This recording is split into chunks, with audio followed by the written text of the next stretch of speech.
नागपुर के वटोड़ा थाना परिसर में ये शर्मनाक और दिल दहला देने वाली घटना सामने आई है। पीड़िता की मां ने पुलिस को बताया कि उनकी 19 वर्षीय बेटी मानसिक रूप से दिव्यांग है। पहले पड़ोस में रहने वाला आरोपी राजू भारती ने पीड़िता को शादी का झांसा देकर अपने गांव मध्य प्रदेश के सिवनी जिले में ले जाकर उसके साथ 2 दिनों तक लगातार दुष्कर्म किया। इसके बाद वो उसे उसके पिता के घर पुलगांव में छोड़ आया। वहां पर पिता ने भी उसके साथ जबरन करीब 1 महीने तक शारीरिक संबंध बनाए और उस पर अत्याचार किया। आखिरकार किसी तरह पीड़िता ने अपनी मां को फोन कर घटना के बारे में बताया। हालांकि 1 महीना पहले ही पीड़िता की मां ने उसकी गुमशुदगी की शिकायत थाने में दर्ज कराई थी। जब पीड़िता ने यह सब अपनी मां को बताया तो मां ने तुरंत वाठोरा थाने में शिकायत दर्ज कराई। पुलिस ने त्वरित कार्रवाई करते हुए दोनों आरोपियों को गिरफ्तार कर लिया है। दोनों के खिलाफ पॉक्सो एक्ट और आईपीसी की संबंधित धाराओं के तहत मामला दर्ज किया गया है। फिलहाल पुलिस मामले की आगे की जांच कर रही है। बताया जा रहा है कि पीड़ित बच्ची का पिता इससे पहले भी बच्ची के साथ छेड़खानी कर चुका था और तब उसे जेल भी रवाना किया गया था।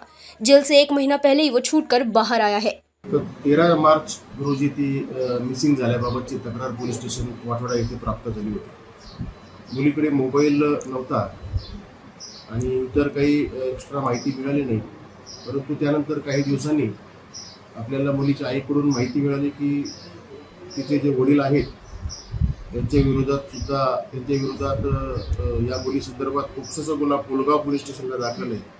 मुलीला इथे आल्यानंतर आणि तिच्या आईकडे तिचे विचारपूस केली की तिची भाषा जी आहे आपल्यापेक्षा जास्त तिच्या आईला समजते, त्याच्यामुळे तिच्या आईने तिला विचारपूस करून काही तिच्यासोबत काही दुष्कर्म वगैरे झालेला आहे का किंवा काही अप्रिय घटना घडलेली आहे का या संदर्भात विचारपूस केली, तर तिने नकार दिला त्यावेळेस। परंतु 2 दिवसानंतर घरी गेल्यावर 2 दिवसानंतर तिच्या आईला ती रागवेल या भीतीपोटी तिने कदाचित नकार दिलेला असावा आणि 2 दिवसानंतर तिने घरी तिच्या आईला सांगितलं की तिच्यासोबत तिला किडनॅप करून एका व्यक्तीला घेऊन गेला होता, जो की तिच्या घराच्या मागे जे बांधकाम चालू होतं त्या बांधकामाच्या ठिकाणी तो मजूर होता।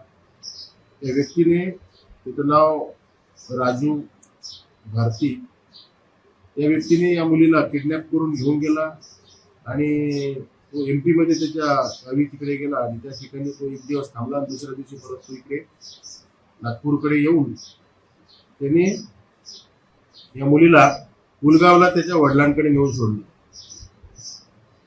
आणि त्या ठिकाणी ती मुलगी जवळपास 1 महिना त्याच्या वडिलांकडे होती आणि त्या 1 महिन्याच्या दरम्यान या मुलीसोबत सुरुवातीला जो राजू नावाचा व्यक्ती घेऊन गेला होता त्यांनी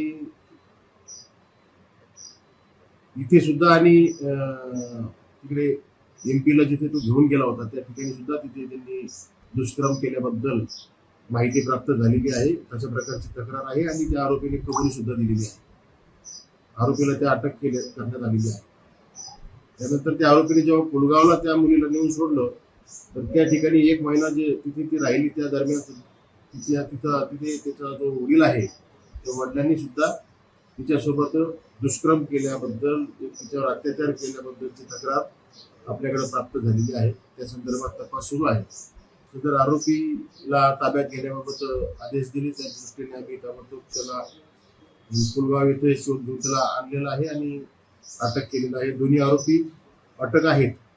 आरोपी क्रमांक 1 जो आहे त्याचा PCR 4 दिवसाचा PCR प्राप्त झालेला आहे आणि आरोपी क्रमांक 2 जो आहे त्याचा PCR साठी आज